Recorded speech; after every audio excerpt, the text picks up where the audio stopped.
ایک مرتبہ مولا علی شیر خدا کرم اللہ وجہ الکریم کی خدمت میں ایک یہودی شخص آیا اور مولا علی سے کہنے لگا، یا علی میرا آپ سے ایک سوال ہے۔ اس شخص کا یہ ارادہ تھا کہ آج میں مسلمانوں کے خلیفہ جس کو باب العلم کہتے ہیں اس کو لاجواب کر دوں گا۔ وہ دل میں یہی تمنا لے کر آیا تھا اور مولا علی سے سوال کرنے لگا، کہنے لگا، اے مسلمانوں کے خلیفہ میرا آپ سے ایک سوال ہے۔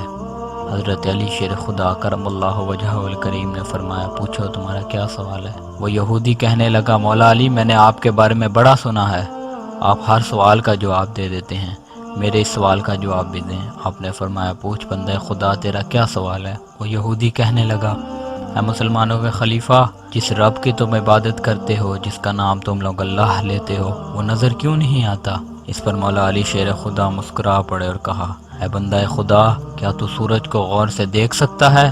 اس شخص نے کہا، یا علی میں کیسے سورج کو غور سے دیکھ سکتا ہوں؟ وہ تو ایک آگ کا گولا ہے، اگر میں نے اس کی طرف دیکھا تو میری آنکھوں کا نور غائب ہو جائے گا۔ اس پر مولا علی شیر خدا نے فرمایا، اے بندہ خدا جب تم سورج کو نہیں دیکھ سکتا تو سورج کے بنانے والے کو کیسے دیکھ سکتا ہے؟ وہ شخص اپنی ہی نظروں میں گر گیا اور کہنے لگا، یا علی آپ کو لوگ صحیح باب العلم کہتے ہیں۔ مولا علی نے فرمایا، لوگوں نے مجھے باب العلم کا لقب نہیں دیا، یہ لقب میرے بھائی محمد مصطفیٰ احمد مجتبیٰ صلی اللہ علیہ وآلہ وسلم نے مجھے دیا ہے۔